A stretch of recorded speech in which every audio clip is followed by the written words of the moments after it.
पवनराजे निंबाळकर हत्याकांड प्रकरणाचा निकाल आजही लागलेला नाहीये। येत्या 4 दिवसांमध्ये म्हणजेच 20 जून रोजी पुन्हा या प्रकरणी सुनावणी होणार आहे।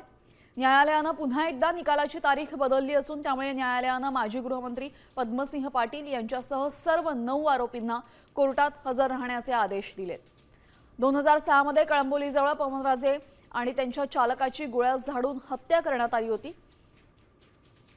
दरम्यान या प्रकरणी नेमकं काय घडलं होतं ते पाहूयात, समजून घेऊयात ग्राफिक्सच्या माध्यमातून। 3 जून 2006 रोजी मुंबई पुणे एक्सप्रेसवेजवळ कळंबोलीजवळ पवनराजे निंबाळकरांची गोळ्या झाडून हत्या करण्यात आली। गोळीबारात पवनराजेंसह त्यांचे चालक समत काझी यांचाही मृत्यू झाला। राजकीय वैमनस्यातून सुपारी देऊन हत्येचा आरोप करण्यात आला। हाय प्रोफाईल प्रकरणाचा तपास राज्य पोलिसांकडून सीबीआयकडे सोपवण्यात आला। 25 लाख घेऊन 16 महिने कट रचून हत्येची रेकी केल्याचा सीबीआयने आरोप केलेला आहे। सीबीआयने माजी गृहमंत्री डॉक्टर पद्मसिंह पाटील यांना या प्रकरणातील मुख्य सूत्रधार म्हणून आरोपी केलं।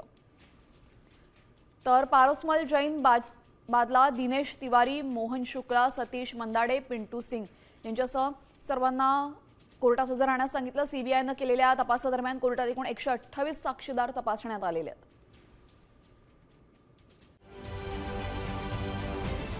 महाराष्ट्रातील सर्व बातम्यांचे विश्वासार्ह व्यासपीठ,